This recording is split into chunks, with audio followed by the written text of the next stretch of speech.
Yes, hello everyone. Welcome back to another video here on Cluiche with me, Séamus Brady, your host, and for this one I'm joined once again by Matthew Hurley, the Gaelic Statsman. We are going to run through the weekend's action from the GAA, and we're not just going to talk about the club action, we're going to talk about everything that really happened across the weekend that concerns the GAA. But Matthew, how are you feeling yourself? Obviously the Cork representatives did well this weekend. Sarsfields, of course, Munster camogie champions, and Castlehaven into a Munster football final. Yeah, exactly. Thanks for having me on again, Séamus. And probably the most surprising result of them all was a game that we might not even talk about, the intermediate, where Kilnamatra, 25th best team in Cork, beats Milltown Castlemaine, the 9th best team in Kerry. And put up that tweet. A lot of Cork people liked it, but then a few Kerry people were about saying that rankings don't decide anything. So it starts. It does start. So yeah, but we're just basking in. Brilliant result for Kilnamatra yesterday against Milltown Castlemaine. Unexpected, but they got the job done in the end. And obviously, as mentioned, Castlehaven getting through, Sarsfields winning the camogie. So to be honest, other than Morabbey in the LGFA and Sarsfields in the hurling, it's been really good from the Cork club so far, intermediate, junior and senior. So definitely proud of them. And as well as that, two LGFA clubs, one across the water the weekend as well. Glanmire beating a London club, and Glasgow Gaels getting beaten by O'Donovan Rossa. So it's another two wins in the bag. So yeah, Cork clubs are doing very, very well at the moment. And there's been a lot of exciting club action this weekend too, including that game between Scotstown and Trillick, and I'm sure we'll talk about that. Yeah, no, we definitely will. That's the first one that we're going to talk about. That's the first game we're going to talk about. But we are, first of all, going to talk about, well, what else happened in the GAA across the weekend. Briefly touch on three main stories that came out over the last 3 or 4 days and how they impact the GAA. So the first one that we're going to look at is, in my opinion, like something that is a once in a lifetime, once in a generation opportunity here. And you know exactly where I'm going with this. Of course, on the weekend, arguably the greatest athlete that Ireland have ever produced, Katie Taylor, won her rematch against Chantel Cameron. An absolutely incredible performance by one of the greatest athletes that this country has ever produced. And immediately, herself and Eddie Hearn rightfully call for the trilogy to be in Croke Park. Could Katie Taylor fight in Croke Park? Oh, it'd be definitely brilliant. It'd be brilliant for the Gaelic games in general. It'd be brilliant for Katie Taylor to fight there as well. And I was looking at her professional record on Wikipedia over the weekend. Actually, one defeat in her professional career, which is just obscene in many ways. And even look at the sports person of the year. I know David Clifford's there, Aaron Gallan, all that, and we'd love to talk about them in Gaelic games, but you can't go against Katie Taylor winning for the second year in a row, can you? Like, she's just an absolutely brilliant athlete and has been for quite some time. And definitely, I think it'd be brilliant to have it in Croke Park. Like, you've seen Munster games being in Páirc Uí Chaoimh before. You've seen Ireland soccer games and Irish rugby games being on in Croke Park, concerts being on Croke Park. So why can't this trilogy be on in Croke Park? It'd be absolutely outstanding. And as well as that, after the fight, obviously I wanted to post something about it because it's an amazing achievement for Katie Taylor. I wanted to post something about it, but I was thinking, okay, this is a Gaelic Games account. I need to go a bit dig a bit further. And I actually found on Wikipedia that she played at underage for clubs in Wicklow, Bray Emmets and Fergal Oak. She played camogie for Fergal Oak and LGFA for Bray Emmets. So there you go. She also played professional association football as well. So yeah, she's a load of sports basked in, and I think she chose the right one in the end. She's the best in the country at this present moment in time, and probably the best athlete that we've had over the last 10, 20 years. So she definitely chose the right path, but people might not realise she did take part in Gaelic games once upon a time. No, absolutely fantastic. And like, I genuinely would be unbelievably thrilled if she managed to box for that trilogy in Croke Park. And look, as you said, a lot of things have happened. How many concerts have we had now down through the years, from Garth Brooks to Coldplay to all these other events? And we have had international rugby. We have had international football happen in Croke Park. Muhammad Ali boxed in Croke Park in 1972. So let's have our greatest ever athlete box in Croke Park for the biggest fight of her career. It's a once in a generation opportunity. Please, I'm absolutely praying that we don't let this opportunity pass us by. It would be an awesome occasion to have Katie Taylor box in Croke Park. But that was an outstanding night for Irish sport. That was over the weekend. The other game that we're going to move on to, and we have one comment in here for you, Matthew, for you specifically, just before we carry on. It's from Aaron Ford. He says, what do you think of the Cork Junior A hurling final and Junior A football, Camogie and Naomh, some teams? I didn't watch most of it, to be honest with you. Like, once the West Cork teams went out, I just didn't bother watching it. But Naomh Rangers winning the hurling, it's a brilliant achievement. I'm sure James Masterson in goal there. Camogie had a good win as well over the weekend. The Dodd brothers, from what I'm hearing, had a good game there. But to be honest, Séamus, like, with all the stuff that's going on, like that Scotstown Trillick game, obviously, the Katie Taylor fight, GLEN and Naomh Quinn on Saturday night. You have Castlehaven in action. You have Kilnamatra in action. You have the Premier League, obviously, and then you have LGFA, camogie, stuff like that as well. It's kind of hard to keep track of it all. So obviously, I can't keep track of the Junior A Championships as much as I have done in the past. But and there's Limerick Voice as well. Follow that if you haven't already. I'm part of that as a sports kind of reporter now in a podcast, deputy podcast editor and that as well. So check that out if you haven't already. So, to answer your question, whoever put that question in, I just don't have the time to look at the likes of Camogie and Naomh Rangers. But congratulations to them anyway on winning those county championships, and hopefully they'll do well in the Premier Junior Championships next season in Cork. Yeah, very honest answer. Anyway, we are going to carry on another sporting occasion which happened over the weekend that definitely had a touch of Irishness about it. Believe it or not, was the AFLW semi-finals. We're just going to touch on these really quickly because of the Irish influence that were in them. There were 10 players involved in these AFLW finals. Like, you have the likes of Jennifer Dunn, you have the likes of Orlo Dwyer, Aisling Maloney, all the top players involved in this final. Absolutely incredible achievement. And what did you make of the two semi-finals? Yeah, it's brilliant for Irish sport in general. We talked about Katie Taylor there, but these girls are doing brilliant. Like, there's 5 in the final, as far as I'm aware. I think it's Jennifer Dunn, Orlo Dwyer, Ailish Considine, who was in another final. Fair play to her. I think she was with the Adelaide Crows before. Now she's gone to North Melbourne. Brilliant achievement for her. It's North Melbourne against the Brisbane Lions in the final. Exactly. Yeah. So Erica O'Shea is there. Erica O'Shea. Yeah, exactly. And I've actually spoke with Erica a few times, like at sort of stars and stuff like that, and she's down to earth. She just loves it at the moment. She's loving life down in Australia. I think she's a UL student at the moment, and she's doing it obviously remotely down under as well. So big up to that. She's a UL student and she's from Cork, so very similar to myself there. And the other North Melbourne player, Niamh Martin from Tipperary is the other player. So congratulations to all of them. Brilliant achievement for all of them to reach it. And the final, I think it's next week. That is, correct me if I'm wrong now, Séamus. So like, that'd be an unreal occasion for Ireland in general as well. And Orlo Dwyer, I think she's got, like, she has a lot of accolades with the Brisbane Lions already, and to win another one would be absolutely outstanding for her to win. And as well as that, not just the finals, but Niamh Kelly actually got in the All-Australian Team of the Year, I think it was, earlier on today. So congratulations to her.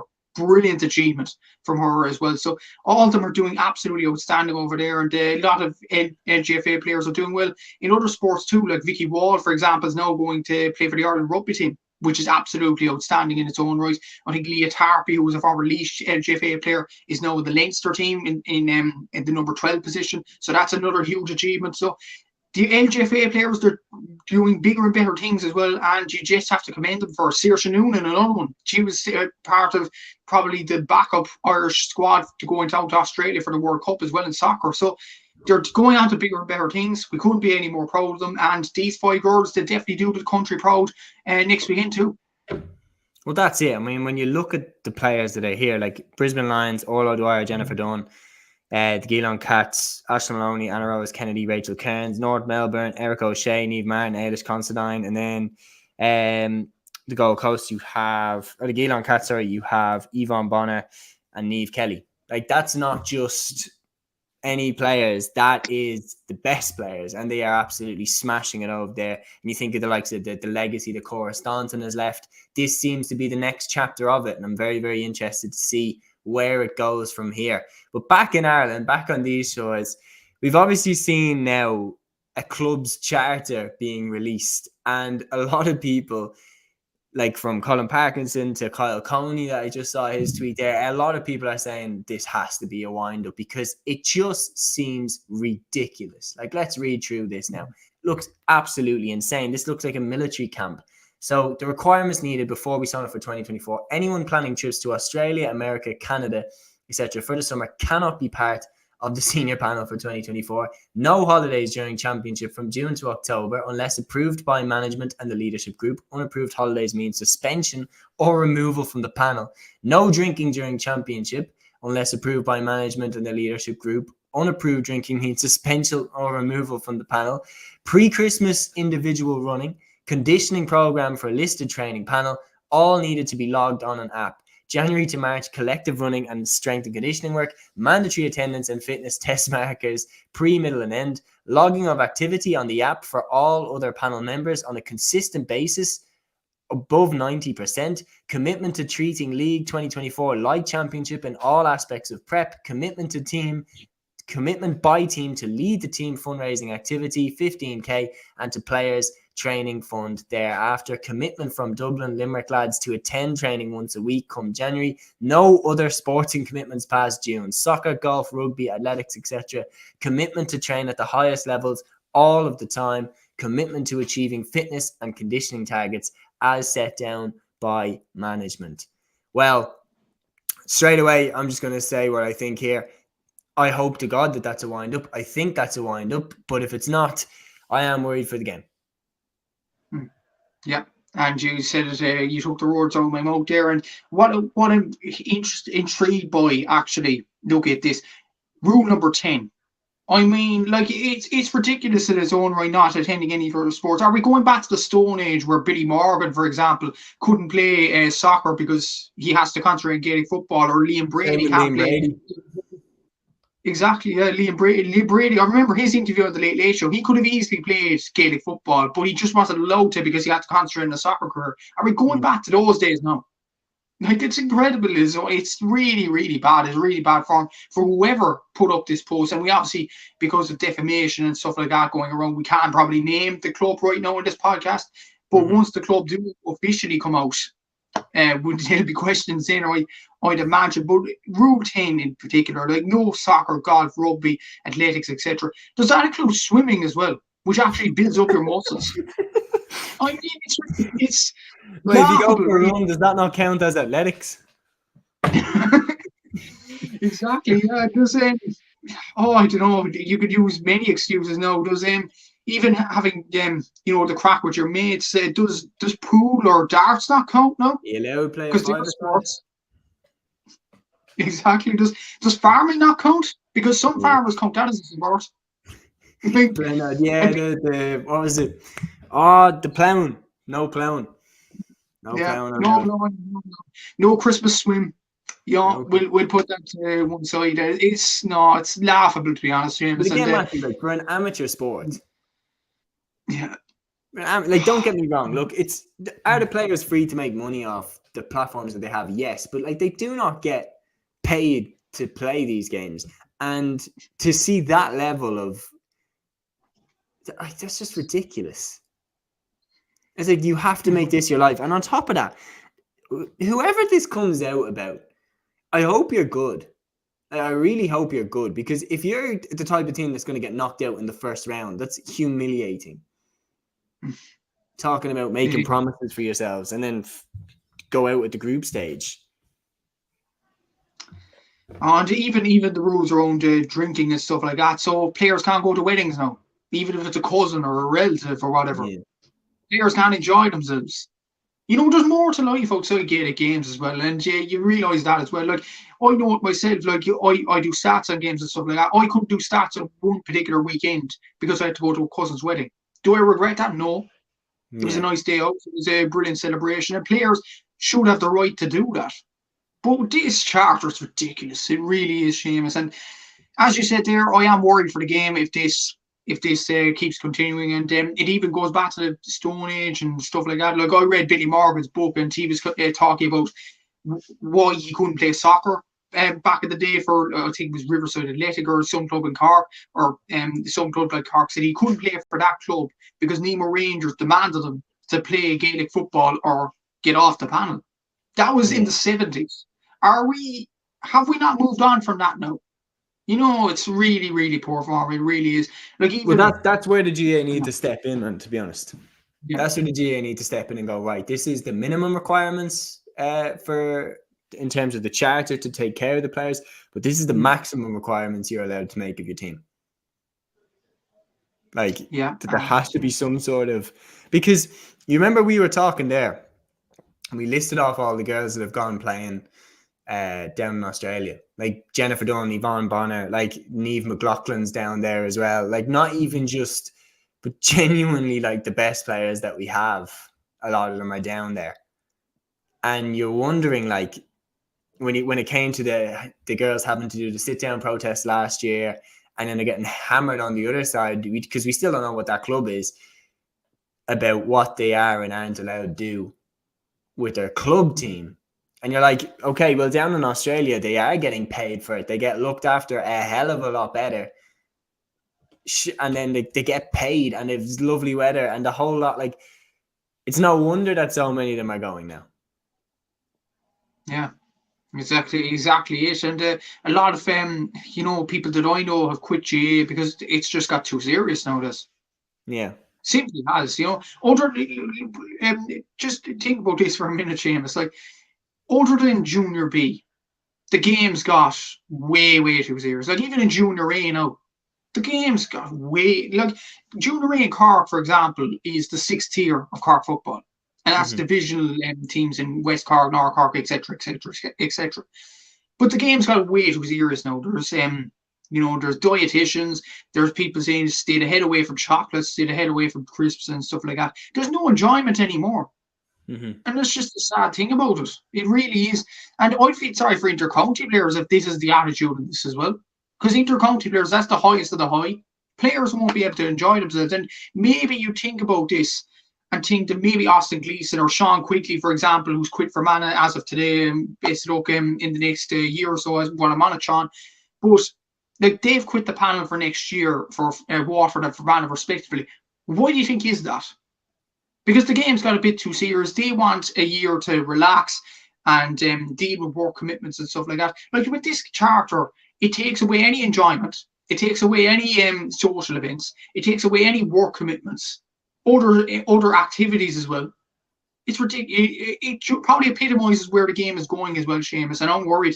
Really, I'm worried if that isn't the wind-up.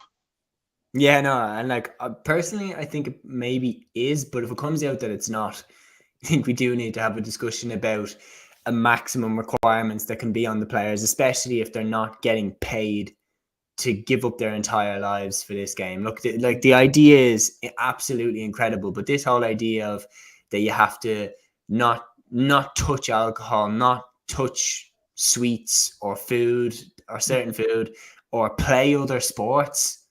Like, what are we talking about here? Some of the best Gaelic footballers and some of the best hurlers have come directly from other sports. Michael Darmacaulay, Kieran Donaghy played basketball their entire lives. Like, Denise Masterson played basketball, didn't kick a Gaelic football until she was 22 and went on to captain Dublin to their first ever All-Ireland football title. Niall Morgan, he played for Dungannon. Like, Sean Patton, Donegal's goalkeeper. Like, how many people have started off playing one sport and then switched over to the other?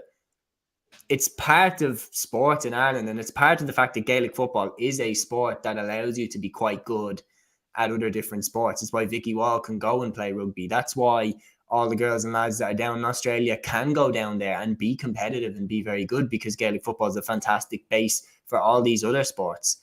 But I just think it is getting too professional, and I hope that's a wind-up. And I do think that's a wind-up for now, but we'll keep an eye on it for sure. So now switching over to the action that happened on the weekend, the club championship action that happened on the weekend, and no better place to start than right here. Scotstown won this game after extra time against Trillick by 17 points to 113. It was an absolutely gripping contest, but Scotstown got over the line after extra time. Matthew, what did you make of this game? Yeah, it was an incredible game of football. It really was. Like Scotstown, they seem to be losing their grip in the entire stage of the game. Like the goal coming from Shawnee O'Donnell with an excellent performance, to be fair, for Trillick. And Scotstown were really struggling. Then Scotstown get a bit of a lead going. Trillick then trying to get back into the game. They get a lead going, and then Scotstown get a point to get it towards extra time.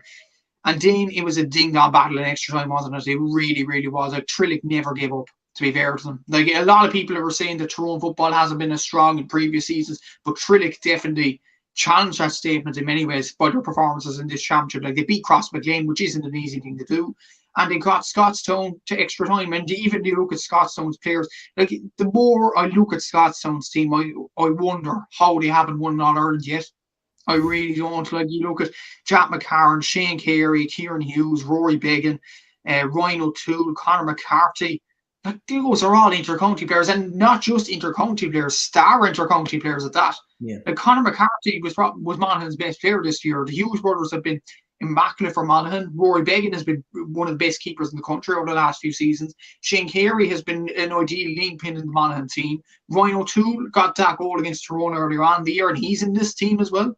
Like, so Scotstown have a lot of depth, and I would definitely back them against Watty Grimsden. And what I would say about them, they've had more tests than Watty Grimsden have, arguably. They've had to come across Kilcoo, and they've had to come across a very, very tough Trillick side as well. So to come across them two tests and come out the right side of it, that's what the players kind of needed. They needed a bit of confidence to get them going. Now they have that. They have the talent. There's no doubt they have the talents. They could go on a further run. I'm definitely sure of that. And they'll definitely give it to Watty Grimsden in the final, no matter what. But Trillick definitely deserve their flowers as well. Outstanding performance from them. Lee Brennan, you wonder how he's not selected in the Tyrone team. I think Maybe he it's just walked away himself. Yeah, and he should probably come Big back miss. now because he's just an incredible footballer. In fairness to him, like Kieran Daly was in the under-20 team as well. Richie Donnelly, and I know was a very good player, and they've done all this without Matty Donnelly in the team. And what about Matty Donnelly? Did you see the clip where he had a leg in a brace, and then with his left leg still kicks it over the bar? He still has it, even on one leg. Outstanding, really, and brilliant club content you love to see. But hopefully he's back soon. And Trillick have definitely not disgraced themselves in this Ulster Championship. But Scotstown march on, and they've done absolutely outstanding in this championship so far. Well, that's it. Look, I've talked to a few people that are, Monaghan diehards, and a lot of them would have said that Jack McCarron kind of is seeming to be the missing piece.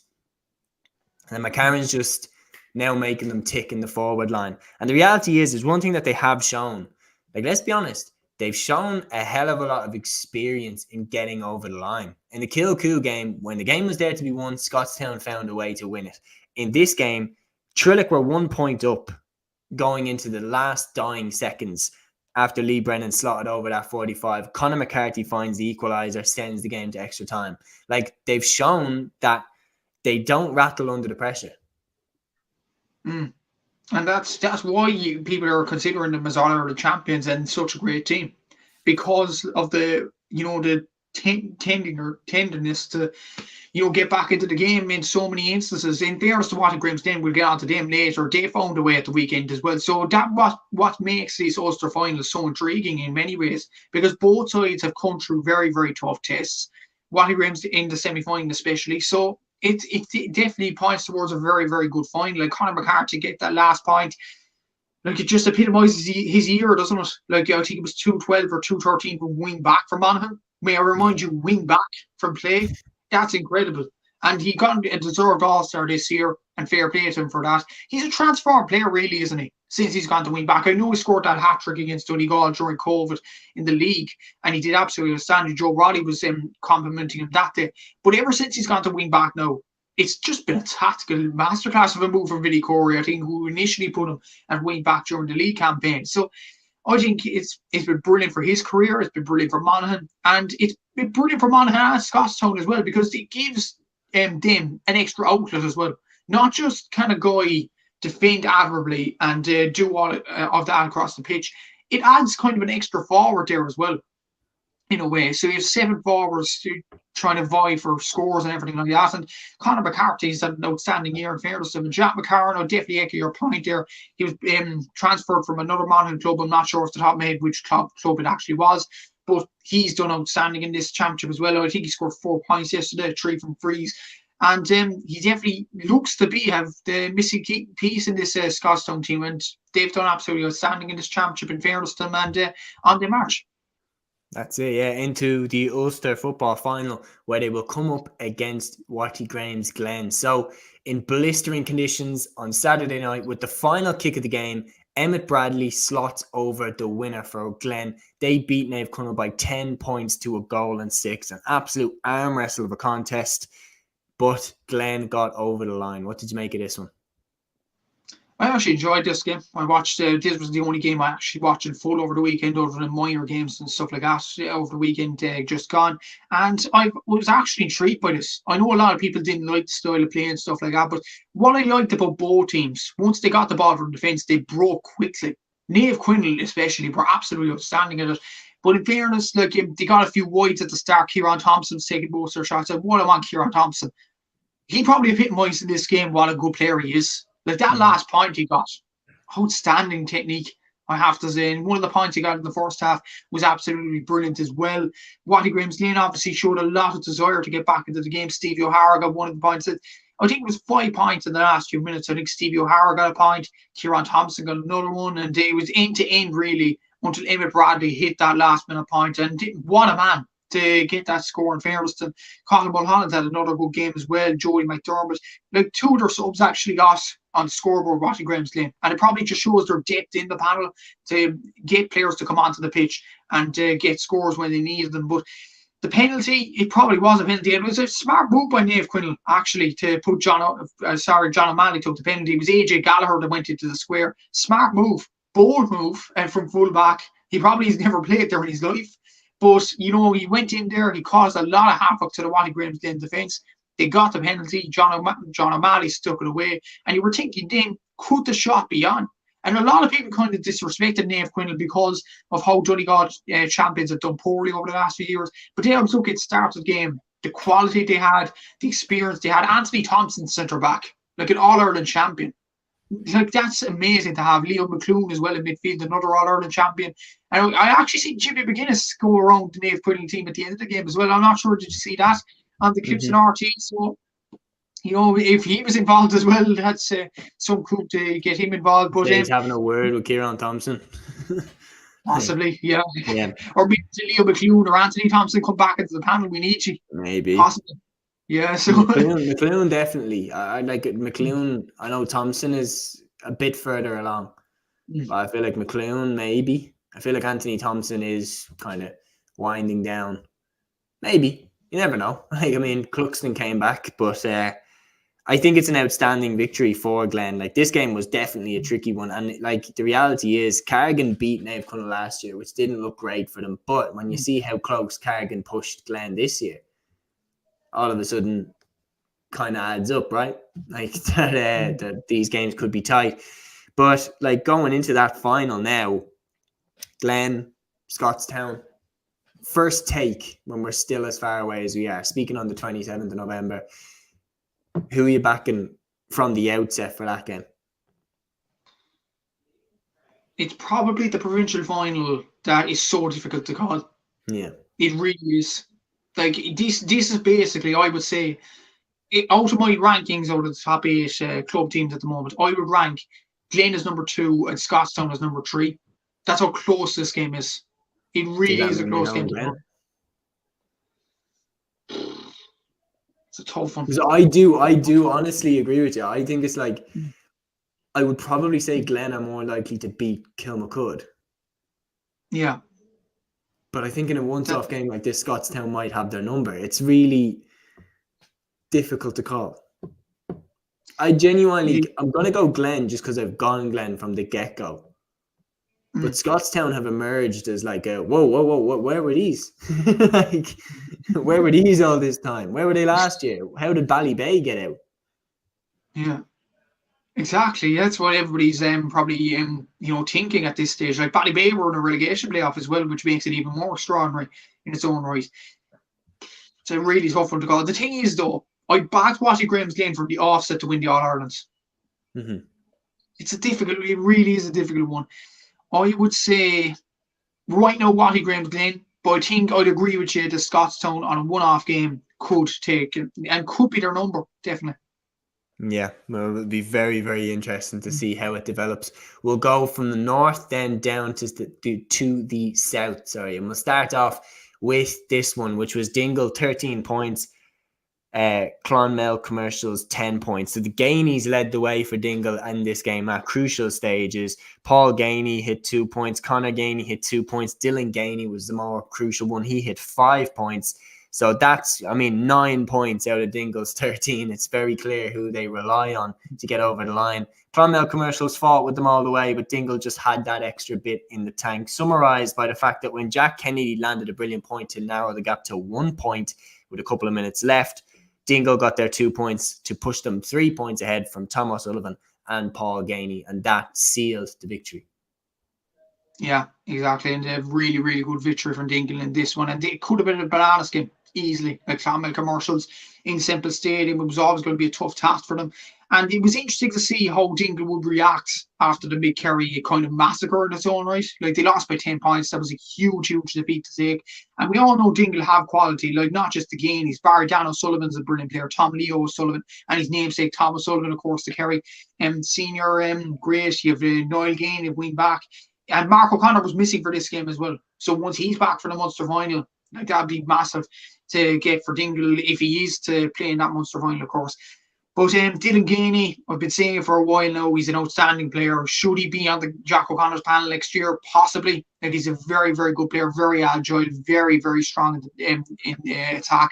And he definitely needs his points. Like, he did well for UCC in the Sigerson Cup earlier on in the year. He scores 5 points from play in this game, and he was absolutely outstanding.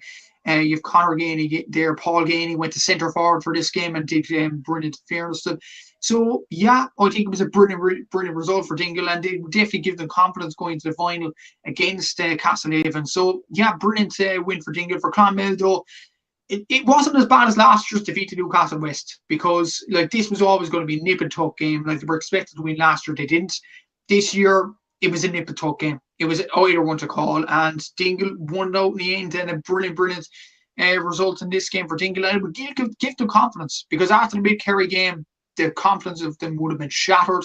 Now they're going to the final, and they have their tails up. Yeah, that's it. Now, I couldn't have said it better myself. We'll then move on to the other semi-final and then discuss them both as they come up against each other. So Dingle's opponents in the final will be Cork champions Castlehaven. They beat Rathgormack by 116 to a goal and 7. The Hurleys led the way again for Castlehaven, 111 between them. Brian Hurley with 1-6, Michael Hurley with 5 points. 17 minutes in, a Billy Power goal for Rathgormack had the Waterford champions 4 points up, but Castlehaven recovered. Brian Hurley's goal, 2 minutes from time, sealed the victory. So Rathgormack did put up a fight, but it was always going to be Castlehaven to take this, and they joined Dingle in the final. They do, yeah. And it was always, again, like Dingle, it was always going to be banana skin for Castlehaven to get over this game. Rathgormack were missing Conor Burry. Apparently he went down to New Zealand, so it was a huge loss. And Michael Curry was suspended for this game. And look, Rathgormack, they looked to defy the odds with that goal from Billy Power. And I'm sure Aaron would have been smiling from ear to ear listening to that scoreline. But then Castlehaven, they get over the line with the two Hurleys, as you mentioned there, Michael and Brian. Like, Michael, on his day, could turn it on. He's an excellent footballer, in fairness to Brian Hurley. I think he scored nearly 230 now since he came back from injury. Like, he was injured for the first game against Carbery Rangers, the Cork Championship.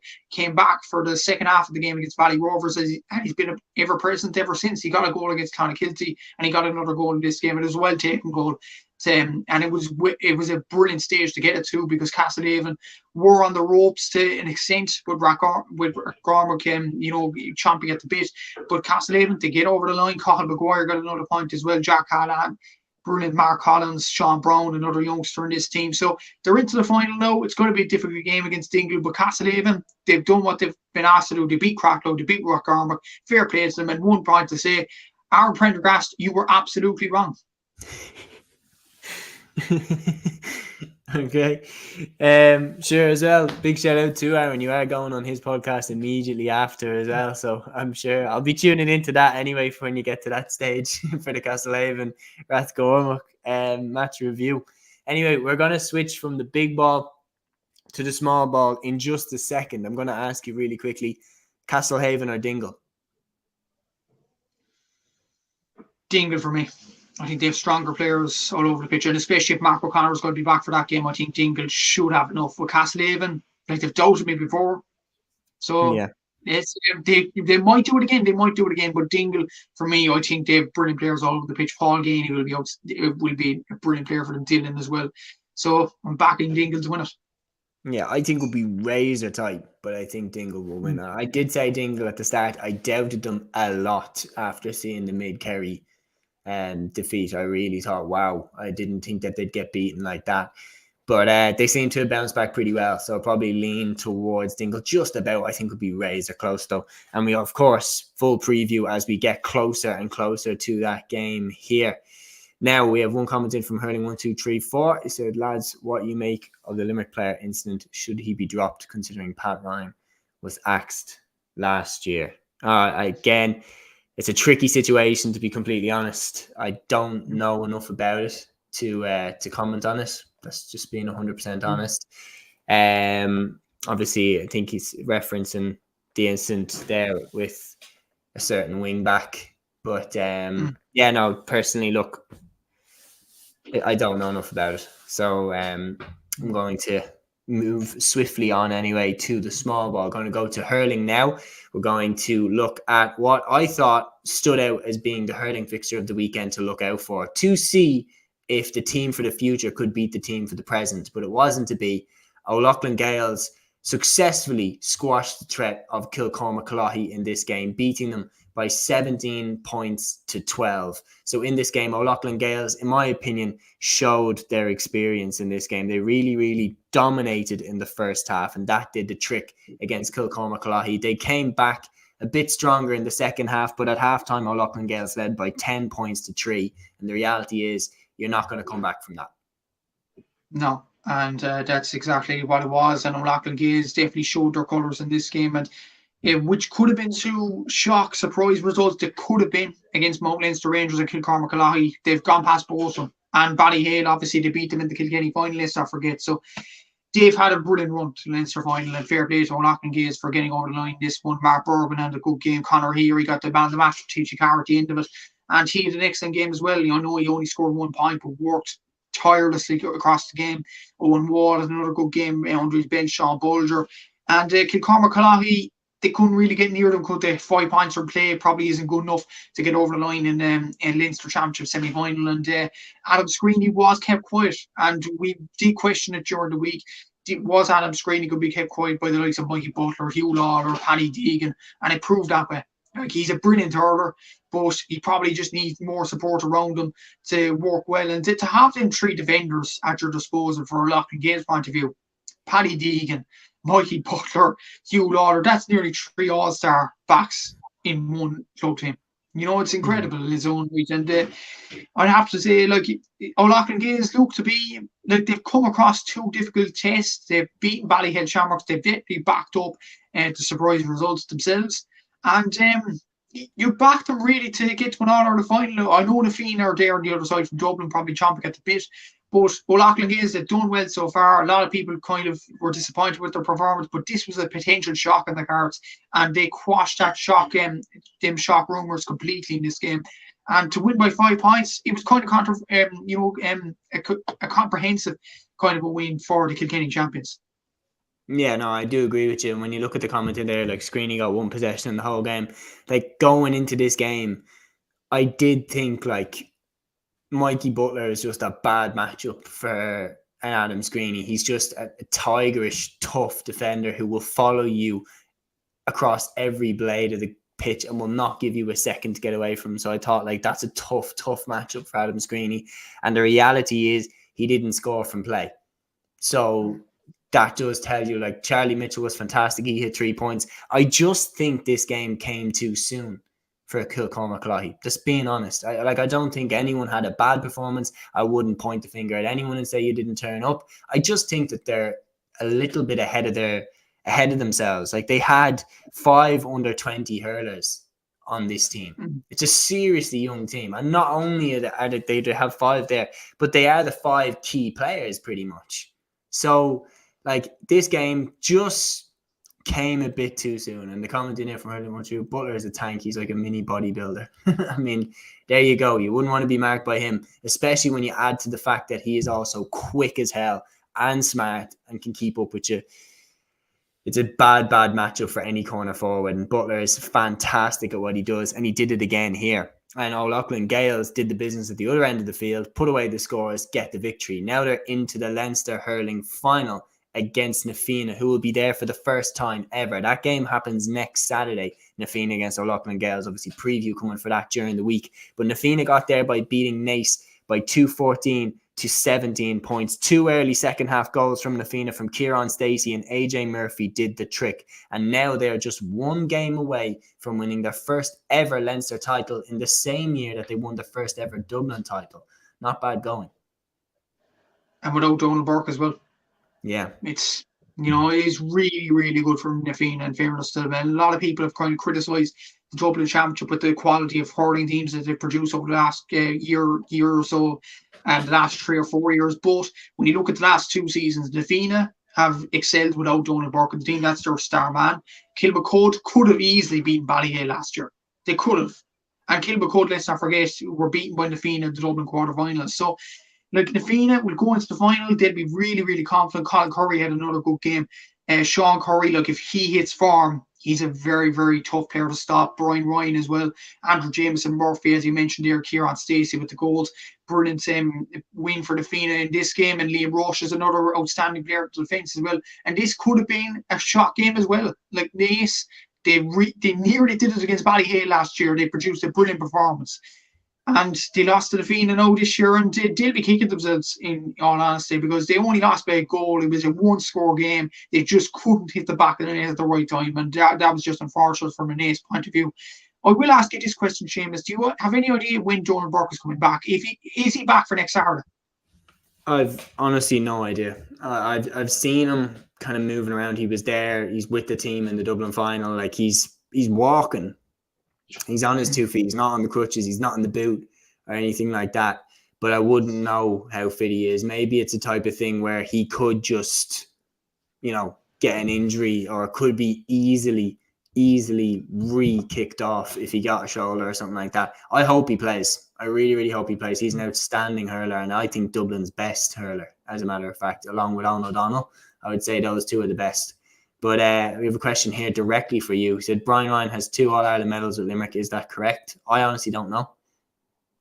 I don't know either, but I wouldn't be surprised. He definitely has 1 anyway. Could be. Definitely could be possible. To win without Shane Barrett and Donny Burke is incredible. Absolutely. Yeah, completely agree. Shane Barrett as well. A huge loss that he wasn't playing in this game. And hopefully he's back as well for the game against O'Loughlin Gaels. And you know what? Like, I'm going to go out on a whim here. I think they'll beat O'Loughlin Gaels. I genuinely think in Croke Park, I think they're the better forward line. I know that O'Loughlin Gaels have an amazing defence, but I just think Na Fianna will do it. There's something about me that I think Na Fianna are going to win. Like, it's one of those things where I looked at their team when they lost to Kilmacud Crokes in those 2 finals, and I thought, look, Parnell Park is a very tight surface.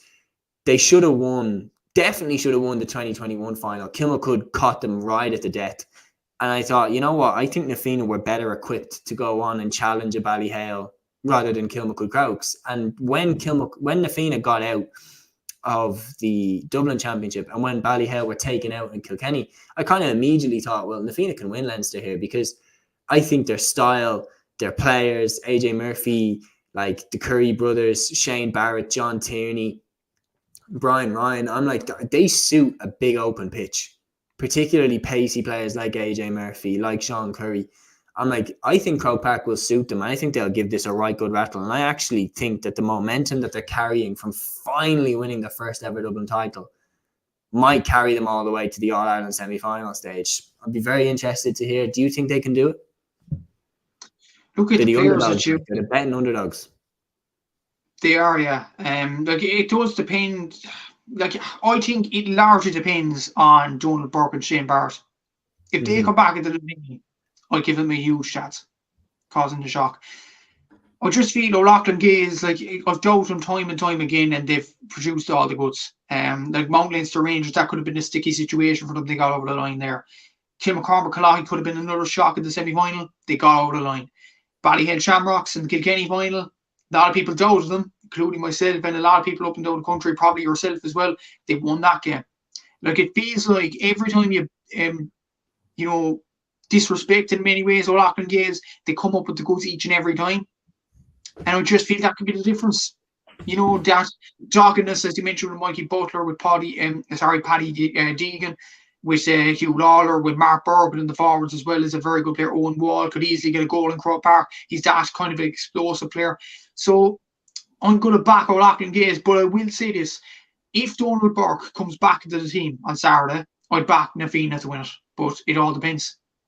That's it. No, definitely. And like, if Donald Burke comes back in, you'd imagine he'll get the Mikey Butler treatment or the Paddy Deegan treatment immediately upon his return. So it'd be very, very interesting to see. I'm actually looking forward to seeing how Mikey Butler does on AJ Murphy, because I think that's the matchup that will happen there.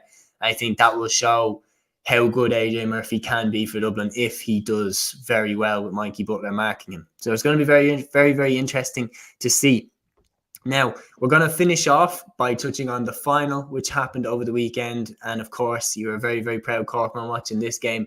This, of course, was a fantastic day for Sarsfields of Cork. They beat Drummond Inch in the Munster Senior Camogie Championship final. Sarsfields 2-11, Drummond Inch 2 goals and 7 points. Lucy Allen was the key woman in this game, hitting both of Sarsfields' goals. Kate Fennessy with 5 points, Orla Mullins with 3, Holly Herlihy with 2, Claire Mullins with the other point. And Sarsfields are Munster Camogie champions for 2023. Unexpected as well, because Drummond Inch were going for 2 in a row in this, and they do have very good players like Emer McGrath, for example, and Mairead Eviston. And it would have been interesting to see how the likes of Lucy Allen and Orla Mullins would have gone up against Mairead Eviston in this game, because we all know she's probably the Mikey Butler of Camogie. Like, every time you go on her, you're not getting much past them. Like she did so well this year, and I think it was Niamh Rocket against Waterford. I know they lost the game. Denise Gall for Kilkenny, and of course Roisin McCormack for Antrim as well was scored as a play, I think it was, in that All-Ireland quarter-final. But Sarsfields did absolutely brilliant, and like, Cork clubs don't necessarily do well in the Cork All-Ireland Camogie Championship, mainly because there's the divisional side called Shandoon, have the likes of Amy O'Connor on their team, Amy Lee in goal, Lauren Holman, a few of them players, and they'd be inter-county standard most of the time, and Shandoon would have beat all the club teams. This year it was different. Sarsfields won out in the Cork Championship, a brilliant achievement for them. I think it was their first Camogie Championship in Cork ever, or in a long time anyway, and they get into this stage. And what I will say about Sarsfields, they don't have necessarily individuals, the likes of Emer McGrath, Mairead Eviston for Drummond Inch, for example. They have a very good team ethic. They have players to willingly work for the team. Lucy Allen, 2 goals, outstanding performance from her. And she could be in the reckoning for Ger Manley's Cork panel next year. Ger Manley, the new manager for the Cork Camogie team next year, taking over for Matthew Toomey. Kate Fennessy had another good game as well. Orla Mullins, I'd be keeping an eye on her for a lot of time, really. I think she has definitely a lot of potential to get into this Cork Camogie team. But there is kind of a situation, isn't it, Séamus, that Cork did so well last year that what do you need to add to it? Yeah. So maybe the Sarsfields players are just unlucky that they're coming up against kind of a golden generation of Cork players. So it's going to be tough for Ger Manley to pick his team now next year. Molly Lynch is an experienced goalkeeper for Sarsfields, and won a Puck Fala competition as well. So she's another good player in the team. Like, they do have very good players. Like Ellen Toomey's another one who plays, I think, for Glanmire ladies football, and they're in an All-Ireland semi-final in the next few weeks to come as well. That Glanmire and Sarsfields are kind of the interjoined clubs in Cork. So brilliant achievement for Sarsfields Camogie to win it, and to win a Munster title against probably the aristocrats of Camogie and Munster. It's a brilliant achievement, and fair play to Sarsfields for doing it. I'm not sure the semi-finals now, Séamus, but I know the 4 teams are Sarsfields, Lockheed Shamrocks from Antrim, Dickspur from Kilkenny, and Sarsfields from Galway. That'd be quite interesting, actually, if it is the semi-final, Sarsfields against Sarsfields. How important that is. That'd be incredible in its own right. But fair play to Sarsfields. Funny. Who are you going with? Sarsfields. Go with them to take it. Imagine if it's a draw. Everybody gets a run. Yeah. Yeah, definitely. But Interesting, but yeah, massive congratulations to the Cork Sarsfields. They are the Munster camogie champions for 2023. Like, just an absolutely outstanding achievement. And yeah, Drum and Inch were the favourites going into it. Emer McGrath, she finished with 4 points. Miriam Campion with 1-1. Siobhan McGrath with the other goal. Aoife McGrath and Kate Ferncombe both hit the remaining points of their tally. But look, they were the better side. And like, they're going into that final four, it's a shark bit. You've got Sarsfields from Galway who've been, camogie royalty there. Vincent's are gone. That's something that has been, they've been a constant feature over the last years. It's Dixborough in this time. And Lochiel Shamrocks, who dominated Ulster in the final four. Speaking right now in November, who are you backing to kind of go on from here? It's going to be a difficult one, but I think Dixborough and Sarsfields from Cork, the Cork Sarsfields are stressed that very, very much. I think they'll be probably inexperienced going to the All-Ireland. I think it's going to be between Lochiel and Sarsfields from Galway instead to win the Camogie Club Championship. I was impressed with Sarsfields from Galway last year. Like, they have some good players. The McGrath sisters are brilliant players, in fairness to them, and I think that could be enough to get them over the line. Like, Orla McGrath's an outstanding player, Siobhan McGrath, like, they have some outstanding players all over the field, Sarsfields, and they looked a really good team from what I've seen last year in the All-Ireland Camogie final. So for right now, it's probably a boring prediction, but I'm going to back them. Yeah, no, I'm going to go with Galway Sarsfields as well. I think last year in the Camogie Championship, they just looked kind of untouchable. So I probably will go with them just to narrowly take it. Anyway, that is the weekend recapped. Big thank you to you, Matthew, for coming on, taking the time out of your day. And of course, thanks to anyone who also took the time out of their day to give us a few minutes of your time and listen to us waffle on about the game that we all love. Anyway, thanks so much for anyone who watched. Until the next one here on Cluiche, guys. Torah.